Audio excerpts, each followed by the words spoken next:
Audax Randonneurs Alemannia, das 300 Kilometer Brevet zur Mitsommernacht im Herzen von Schleswig-Holstein Gruppe fahren durch die kürzeste Nacht zu Deutschlands bekanntestem Leuchtturm. Komm mit, sei dabei. Faszination Brevet fahren, das ist Audax. Willkommen zum zweiten Teil von der Mitsommernachtstour von Kiel über Schleswig zum Leuchtturm Westerhever Sand. Und im ersten Teil sind wir ja von Kiel bis nach Schleswig, also bis nach Bußdorf gefahren, zum ersten Checkpoint. Und nun geht's weiter. Erstmal nach Husum und dann knappe 40 Kilometer am Deich entlang zum Leuchtturm Westerhever Sand.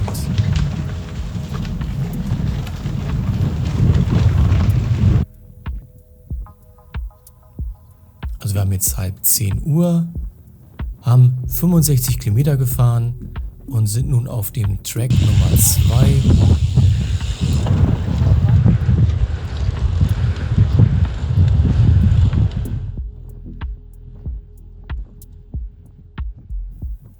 Und sind immer noch in dieser 8-Mann starken Gruppe und fahren relativ zügig weiterhin in diesen herrlichen Abend rein mit tiefstehender roter Sonne.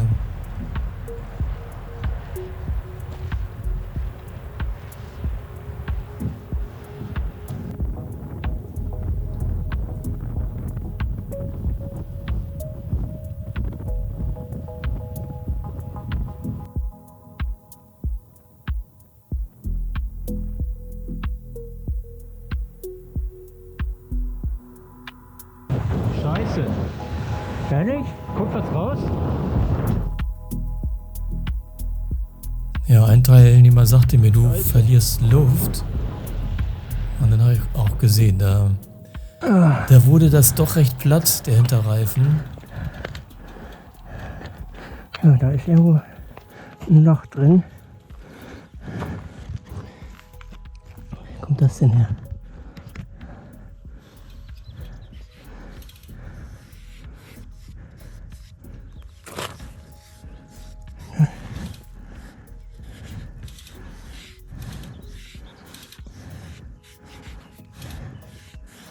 Wo soll denn der sein? Ich habe da wirklich längere Zeit gesucht, ob irgendwo vielleicht ein kleiner Fleck zu sehen ist, dass da schon die Dichtmilch abgedichtet hat. Und der Schlauch war gerade mal 3 Wochen drauf und bislang hat er immer gehalten. Ich war allerdings noch nicht so viel gefahren damit.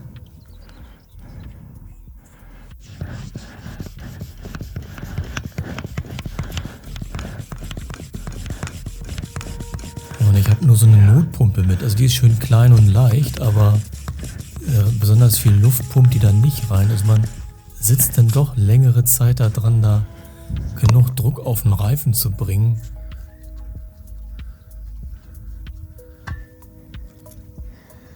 Oh, hören kann man nichts. Aber da war definitiv ordentlich was raus.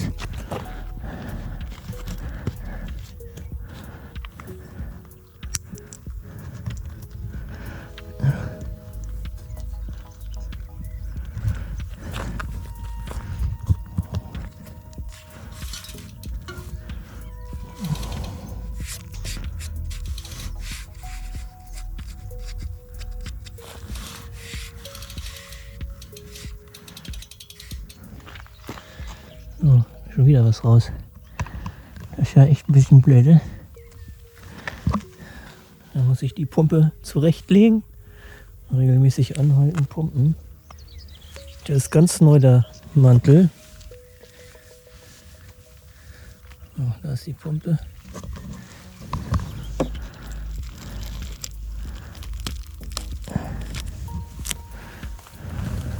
Ja, lässt sich leider nicht ändern. Also wieder rauf aufs Rad. War ja gerade mal ein Tick hinter Bußdorf, also Schleswig. Und auf dem Stück nach Husum bin ich halt allein gefahren. Also sind in Husum. Und habe versucht, die anderen wieder einzuholen. Bin also jetzt an Kontrolle Nummer 2. Eine Tankstelle mit Nachtschalter. Wo die 2 ist, einen Stempel drauf machen und die Uhrzeit hinschreiben, die wir gerade haben. Ja, der Rest ist bei McDonald's, wa? Ja, da hat die Kassiererin das gleich erwähnt, dass vor kurzem Danke Ihnen. Gerne. die anderen alle da waren. Also die waren gar nicht so schnell. 10 Minuten waren sie hier und dann sind die zu McDonald's. Wollen die hin? Der soll hier irgendwo sein. Also knapp vor 11. Da ist er Da schon. in Husum angekommen. Und da hatte ich ja Glück gehabt, dass die anderen da gedacht haben, sie machen einen Besuch bei McDonald's. Ah, da sind die auch. Ziehen sich gerade wieder an. Und dass die Kassiererin das noch gesagt hat, denn das lag nicht direkt auf der Route. Der McDonald's. Hi. Ja, die waren alle noch da, waren sich gerade am Fertigmachen. Und so konnte ich mich dann wieder der Gruppe anschließen.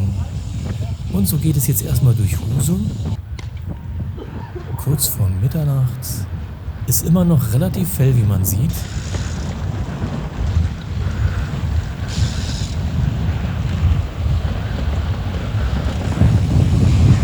Das ist also jetzt die Innenstadt von Husum. Gegen 23 Uhr. Und jetzt geht es langsam Richtung Deich. Ja, wir haben doch mehr Fotos. Das ist Niedrigwasser scheinbar.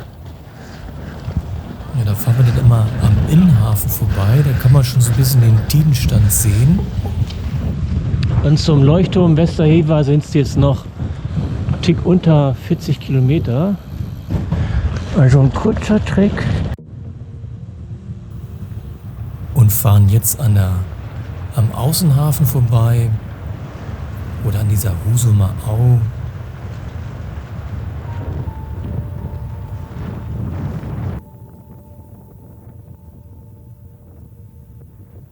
Und wir bekamen jetzt immer mehr dieses tolle Abendrot. Also der ganze Himmel war so mit so einem leuchtenden Band umzäunt. Klasse Abendrot, wirklich ganz toll. Und noch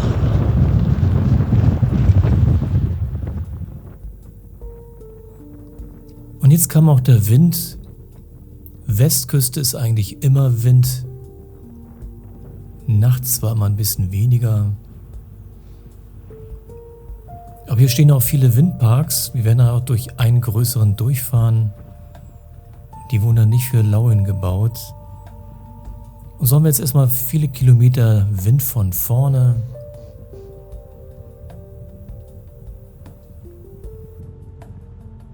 Haben jetzt also so knapp 120 Kilometer hinter uns.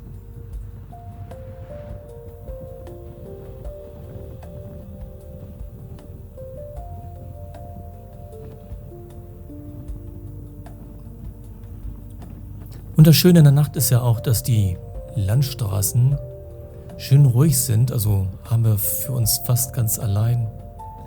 Nur ganz ab und zu ist da mal ein Auto.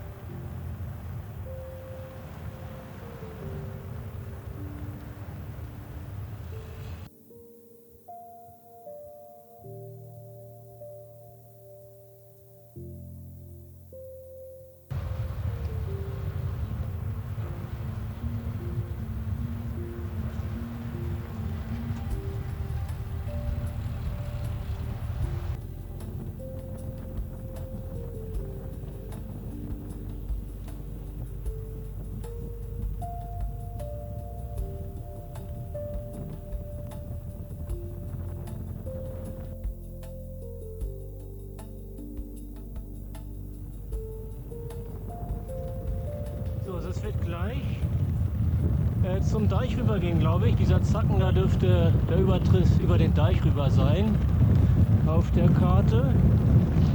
Und bis zum Leuchtturm sind es dann noch 10 Kilometer. Aber wir heizen hier ganz schön und der Wind ist von vorn. und immer noch recht hoch. Und danach dürfte dann ja sich der Kurs ein bisschen drehen und dann kommt dann langsam immer mehr von hinten. Und wir haben jetzt so kurz vor Mitternacht, glaube ich, kann das nicht gut sehen. Die Zahl auf dem Handy ist verdammt klein. Ja. Ja, so 23:55 genau war es zu dem Zeitpunkt. Und sind also jetzt knapp 5 Stunden unterwegs für 130 Kilometer. Und weiter geht's nun auf diesen kleinen Wirtschaftswegen mit gut Speed, den Wind schneidend in stockfinsterer Nacht. Da Richtung Deich wechseln uns dann immer ab, wer vorne ein bisschen mehr arbeiten muss, im Wind dann.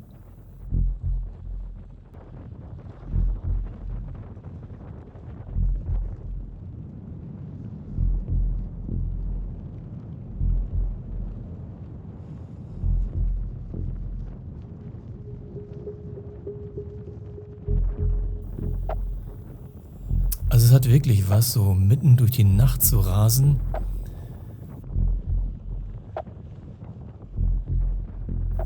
Und es ist wirklich stockdunkel, da ist keine Lampe, kein gar nichts, außer das, was wir mitgebracht haben. Durch die Götter. Dann beginnt diese Strecke mit den Schafgattern, also diese selbstschließenden Sperren, dass die Schafe da nicht abhauen können. Und die versauen einem natürlich wirklich den Schnitt, weil wir machen das so mal so. Der Erste, der am Gatter ist, hält das auf. Und alle fahren dann durch. Und dann muss man vorher ordentlich runterbremsen. So, jetzt kommt das Ding hier ran. Auf den Helm. Ein Lichtmonster. Der macht alles taghell. Das kommt jetzt hier oben rauf. Ja, so Carsten. Und noch einer von unten, weil da mehr Gatter sein sollen auf dieser Seite hier. Ja, mal gucken, ob wir jetzt im Dunkeln ein paar Schafe sehen. Im Moment ist hier alles dunkel. Man sieht eigentlich überhaupt nichts außer die Straße. Ja, so Mitternacht haben wir jetzt. Also es war so ein wirklich in wenigen Minuten von Schummerlicht auf wirklich Stockdunkelheit. Ach, die denken, wir blenden jetzt hier. Macht alle wach. Und dann wurde die Dichte der Schafe immer stärker. Überall lagen dann die Schafe rum. Ja, die pennen hier auf der Straße. Na ihr? Ah, ich sterbe euch mitten in der Nacht, ne? So ein Scheiß.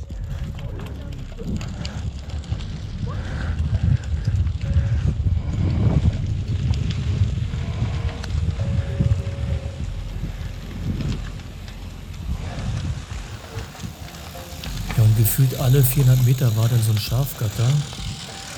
Die ich gefilmt habe, da habe ich dann also 15, 16 Stück gezählt. Aber es waren doch einige mehr.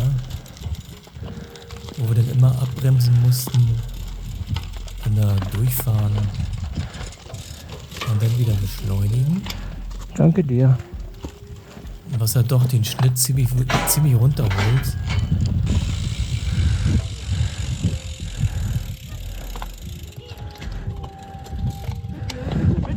Dankeschön.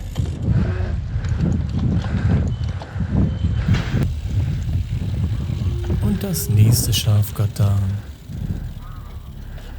Nummer 4.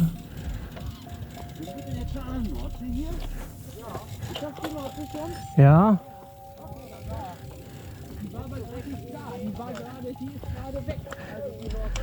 Danke. Und da hinten sieht man noch zwei Rücklichter, das werden Carsten und der andere sein. Also hier sind wieder auf der Rückseite vom Deich auf dem Weg, aber hier sind genauso Gatter.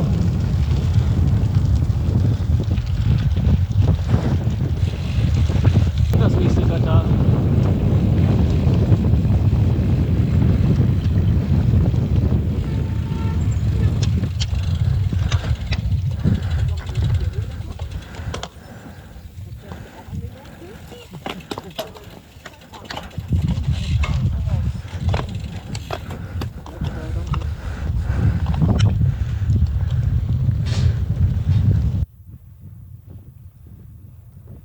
sehen, wie schön dieses Licht dieser Helmlampe ist. Also die macht wirklich Häuser hell.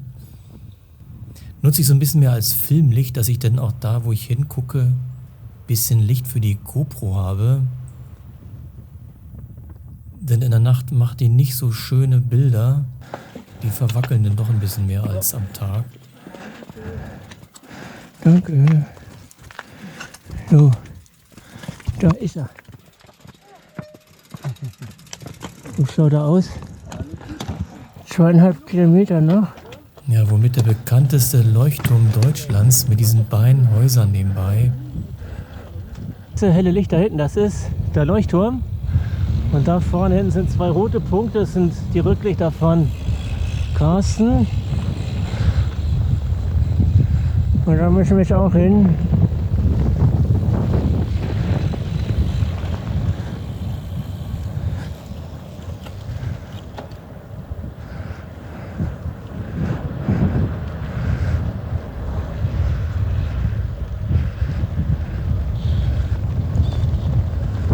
So, Achtung! Sorry! Ja, die wollen wahrscheinlich den Leuchtturm bei Nacht fotografieren mit riesigen Objektiven. Oder die gucken Tiere an. Ja, sie werden uns nachher groß applaudieren, wenn wir zurückkommen und wieder an ihnen vorbeifahren, diese Fotografen. Die haben sich wahrscheinlich riesig gefreut, wenn wir nachher den Leuchtturm schön hell erleuchten mit den Ja, Lampen. Dankeschön. Ach, das ist offen. Und bleibt offen. Dann haben die bestimmt einen tollen Kontrast gehabt, diese schwarze Nacht und dann über so ein sehr weites Tele sicherlich diesen Leuchtturm so schön beleuchtet bekommen haben. Also, da ist das Ziel. Und wir haben ja auch Vollmond, also jetzt kann man ihn noch nicht so gut sehen. Aber ich blende nachher so ein paar Fotos ein, die jetzt andere Teilnehmer gemacht haben, die auch zum Teil später gemacht haben. Und Claudia und Carsten nachher zum Verteilen zugeschickt haben.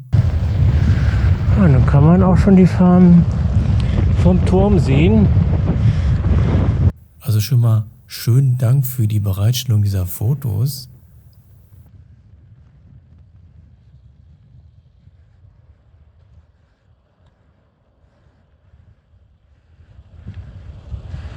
Ja, hi. Da ist er, der Ja, das ist jetzt die Beleuchtung von dem Kollegen mit seinem relativ hellen Scheinwerfer am Fahrrad. Sonst hätte man das jetzt ja auch nicht sehen können. Da hätte man nur oben das Leuchtfeuer gesehen. Weil ringsrum wirklich alles pechschwarz war. Also, Kontrolle Nummer 3. 140 Kilometer sind wir gefahren. Und ja, die anderen checken schon mit eBrivé ein. Das geht ja recht flott. Und nun muss ich habe die Aufgabe, da einen Was steht jetzt? Berg Was ist diese zu suchen, Infotafel? der Dieses Ding hier? irgendwo auf irgendeiner Infotafel steht. Das ist jetzt Hast du meine das gar nicht Aufgabe. gemacht, die Frage? Nee, Also 12:30 haben Claudia wir. gemacht. Oder da unten waren auch noch Tafeln. Ja, mal gucken, was er. Nun muss ich irgendwie gucken, Nochmal zum Turm. die Frage zu beantworten. Nun fragen mich die anderen immer, mach mal den Turm schön hell. Sie wollten alle Fotos machen. Dann habe ich dann halt gegen den Leuchtturm geguckt und das Ding schön hell gemacht. Und dann musste ich ja auch noch zusehen, dass sich da schnell die Reifen wieder aufpumpt. Da ist dann doch recht viel Luft wieder rausgegangen. Und mit der kleinen Pumpe, also entweder ist sie klein und leicht, es geht dafür aber. pumpt man dann, aber wenn man sie braucht, deutlich Ein mehr. bisschen geht immer noch raus. Ja, aber es ist nicht so viel.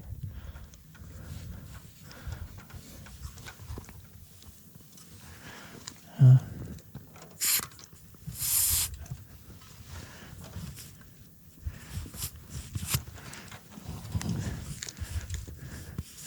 Na, kommt er nicht.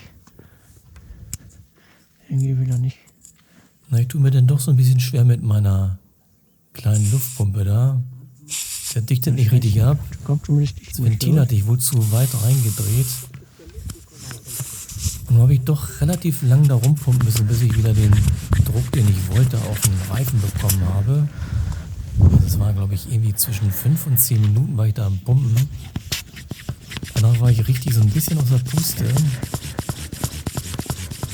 Und dann musste ich ja auch noch da meinen Bergnamen suchen, der da irgendwo auf irgendeiner Infotafel stand. Und die anderen wollten ja auch weiter.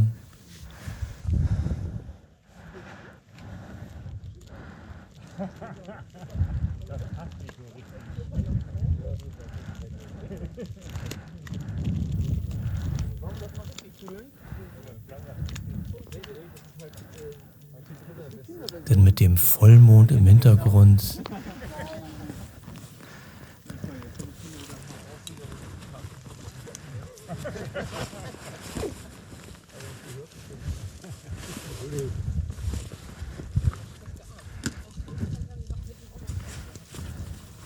und das fand ich wirklich so das schönste Foto, was einer der Teilnehmer gemacht hat. Also schönen Dank fürs Bereitstellen. Da mit dem Fahrer vorab und so einem tollen blauen Himmel. Also wirklich ganz toll.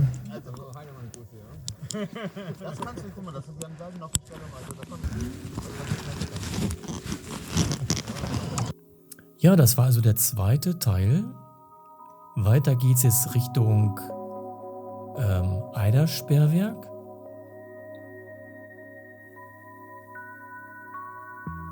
Und wie es dann weitergeht, das seht ihr dann im dritten Teil. Dankeschön fürs Zuschauen. Bis zum nächsten Teil.